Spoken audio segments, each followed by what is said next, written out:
Hello friends, hope you're all fine and doing very well. So first of all, if you have any questions regarding to these topics, you can ask me personally or in the comment box. And I hope you're ready enjoying these tutorials. I'm so excited to teach you here because for me, you are my students, you're my friends, or you're my family. I actually already want to treat you like a family. So our today's topic is CSS Gradients. I created simple you can say that I created a simple website or web page that have so many gradients in that, so I can show you what is gradients look like actually. So go ahead to the quick code. This is my CSS3 series and this is CSS combinator. Here is my coding, this is my index. Yeah, so as you can see, linear gradients look like something. This color is blending from top to bottom, and this is from left to right, and this is from right to left, and this is from in diagonally from top left to bottom right, and this is with you can adjust linear gradient with angles. You can make custom angles. So there are a lot of things that you can do. So first of all, we are going to cover everything about this. Okay, and there are actually two kinds of gradients. There are two types of gradients. The first one is linear gradients that today we are gonna look and focus on, and there is one more gradient known as radial gradient. Okay, radial gradient actually looks like a gradient in a form of circle. So we do not prefer using too much linear gradient. We prefer to use radial gradient in some ways, but linear gradients have its own features and radial gradients have its own. So I do not comparing it. I just say that too many linear gradients cause too much trouble. And one more thing I want to tell you that you should not use more than two colors. Actually, two colors are enough for gradients, so you should not use more than two colors. Okay, so this is you can say it as this is a very good trick.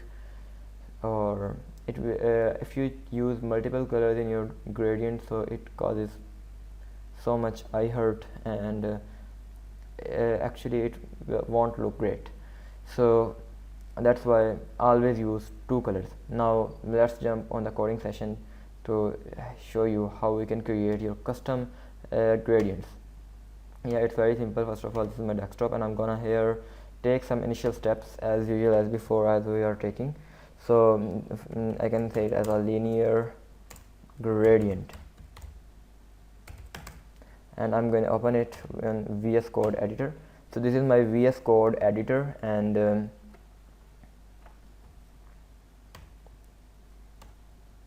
let me zoom it. Yeah, so I'm going to create a file of name as index.html and one more file with the name of style.css. Now I'm in my index.html. I'm creating a boilerplate. Now you can see the theme is not looking that we are watching tutorials on previous videos. I actually just clear the theme, downloaded new theme here. So the theme is, I don't know what's the name. If I show you the name, maybe it's this AU Mirage mode. Yeah, no, sorry, it's not this. Let me check it again. This is by default. This is not this. Yeah, Mirage only. So this is the theme, and that I am using Mirage. Okay, so you can download it maybe from extensions, or maybe it's available on your VS Code editor by default. So today our topic is linear gradient. Yeah, now I'm going to open this file in my web browser. So I'm going to just copy it from here, and paste it here. Now I'm going to link my CSS file here, If you understood this part, you can skip it, but I prefer it to not to skip everything. You should listen carefully what I'm saying, and you should watch carefully what I'm doing here. So I'm actually checking it out with autosave, so it will autosave everything. I don't have to press Control S each and every time. Now the next thing is, this is my style.css, this is my simple index.html file. Now let's create a simple gradient. This is my div, and inside a div I'm going to give it an ID. Like you can say it as gradient, okay. And if I just copy it from here and if I paste it here, it's actually ID, so I have to give the hash here. Hash is a symbol for use for IDs. Now I'm giving the ID name, so this is my gradient is selected. Now I'm going to give it a height, so I can see the background color. With for 200 pixels is enough. Now the next thing maybe is background. Actually linear gradient is a background image. You can use background or background image, so it's totally up to you. I prefer to use background only. Not URL. Here I'm going to use a linear gradient. Yeah. Let's create two colors here. First of all, I'm creating this green color and another color. You can suppose it as blue, like so. And now if I refresh here, you can see the green color is on the top and the blue color is on the bottom. And one more thing that you can see here, the green color is transitioning to the blue color, and you can also say this as it is blending here. Both colors are blending in each other, so this is actually a gradient. And I know it's very looking ugly. You can create it more good by just giving it not predefined colors. You can edit color from here, and okay, what is this?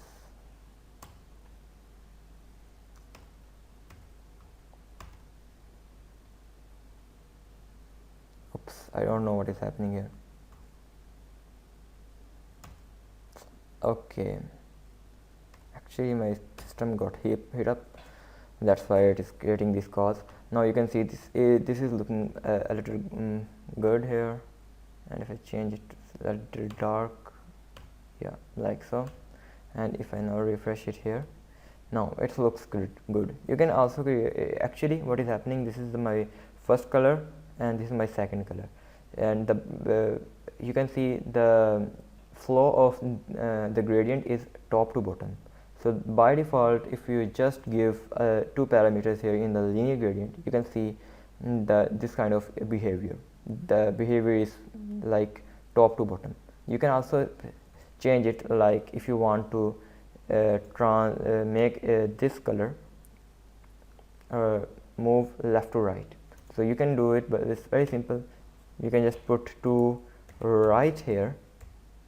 Now what is actually it gonna do, if I refresh, you can see the top color, that this one, if I just change it a little bit more comparatively, it will become easier to you. Now if I refresh, now you can see it is going to right, it is going from left to right. So it is actually blending from here to here in the purple or whatever this color is. And you can also change it to left, so it will start moving from right to left. If I refresh, now you can see it is moving from right to left. And there are a lot of other options, like you can also use make it bottom right or bottom left.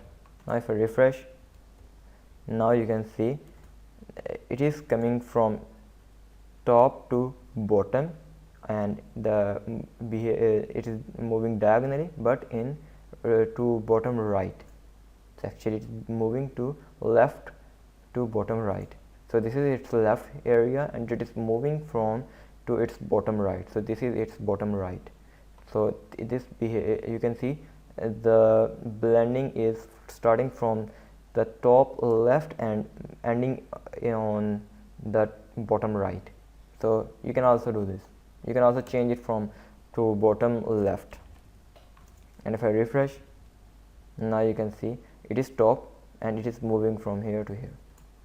You can change it to top left maybe.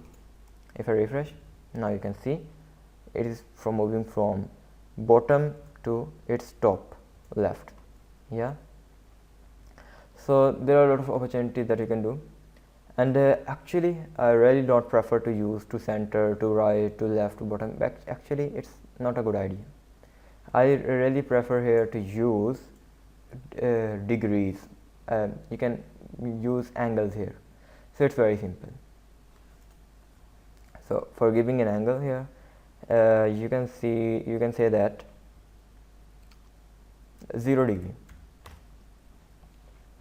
Now 0 degree is actually by default. Maybe if I refresh, maybe it's looking by default. Yeah, it's actually by default. No, it's not by default. 0 degree is starting from its bottom to top. Yeah, it's starting from its bottom to top. Actually you can change it from, if I move ahead and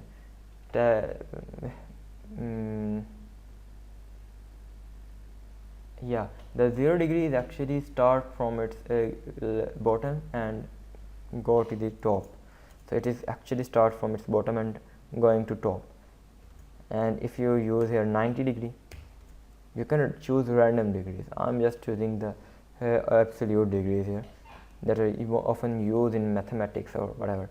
Now it is moving from its left to right, that you used to right. And if you use here 180, and if I refresh, now you can see it is moving from top and going to its bottom. So this is the very non-behavior of your you can say that of your gradient. Now if you want to make it custom, give it a custom angle, you can also do this.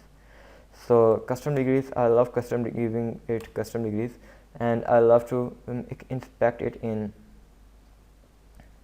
the Google Developers tool, so I can see it lively what is happening here. Now this is, you can see this is the icon. If you click on this icon, you can see the angles, and if you just start moving these icons, you can see the live change of your gradient. Now this is very good, and you can adjust gradient whichever way you want to adjust it. So I think so this is let's look great, and you can actually do much more with it.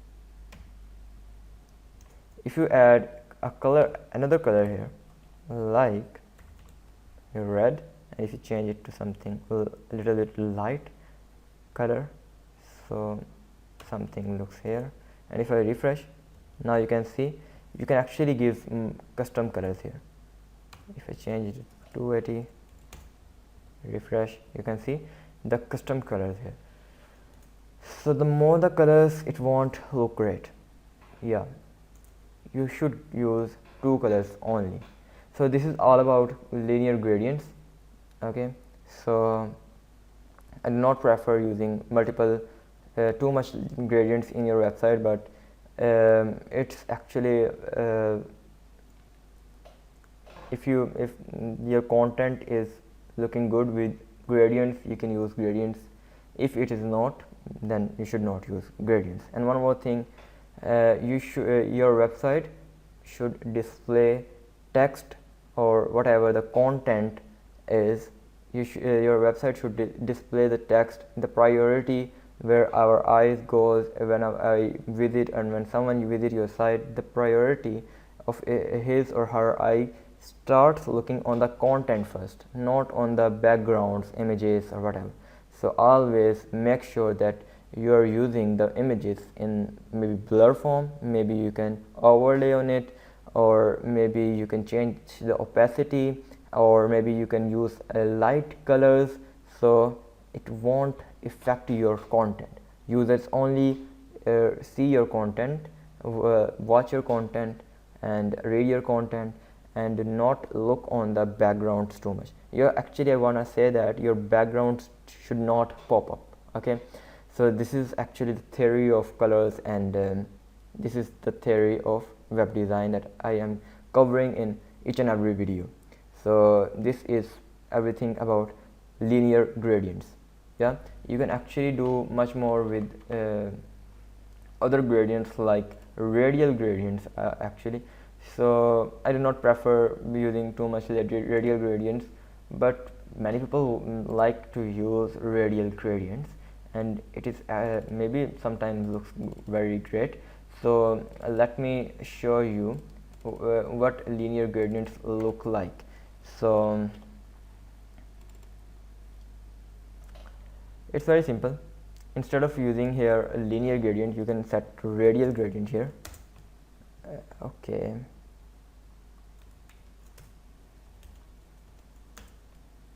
no, it's not giving any suggestion. No problem.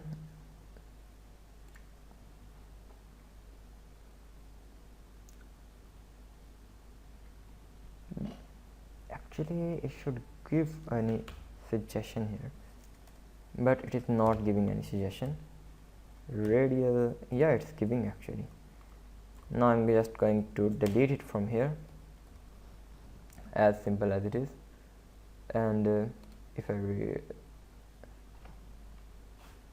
and if I refresh here, everything is gone.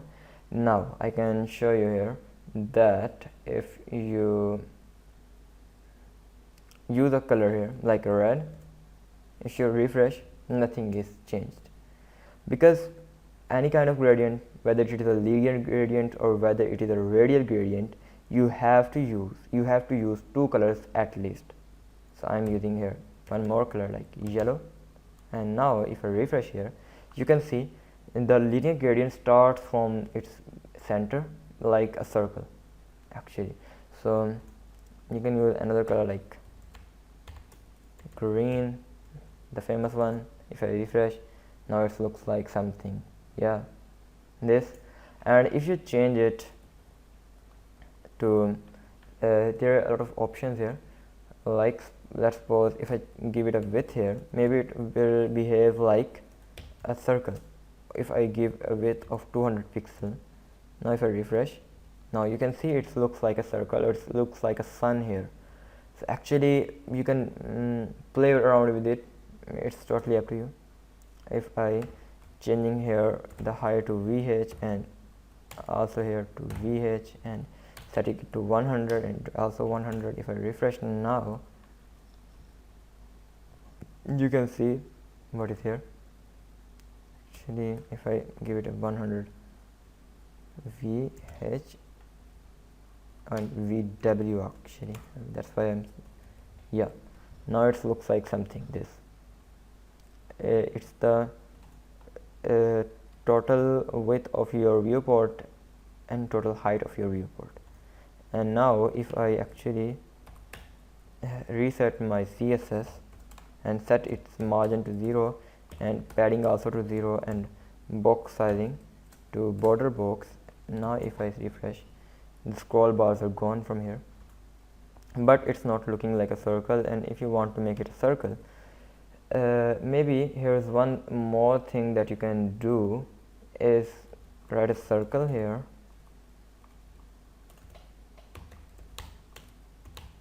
Actually I'm not a big fan of this, so that's why I do not prefer using it. Now if I use a circle, now you can see this, it's looking like something this. If you give it a value, like if you give it a value of 20%, like so, okay, 20%, and now if I refresh, the red is more appearing here. But if I give a value like 30% here, now it's greater than a red, so it looks like this.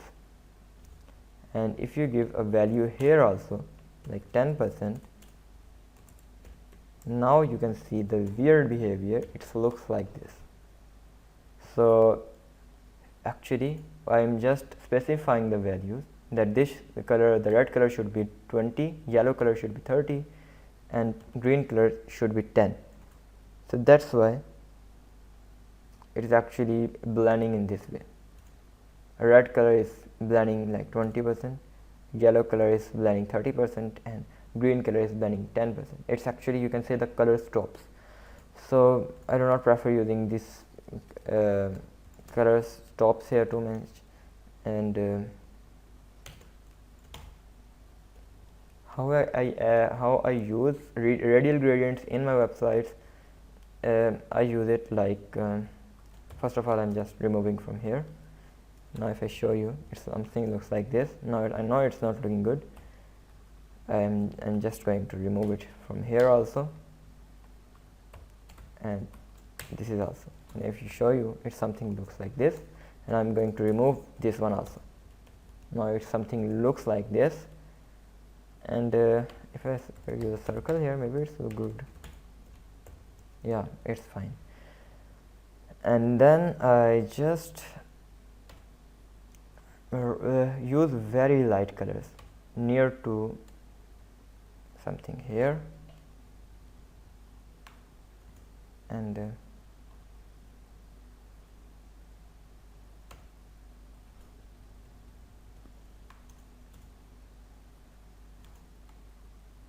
yeah, actually it's not that fine that I looking for, but actually you can use these kind of gradients. Actually it's very popping up here.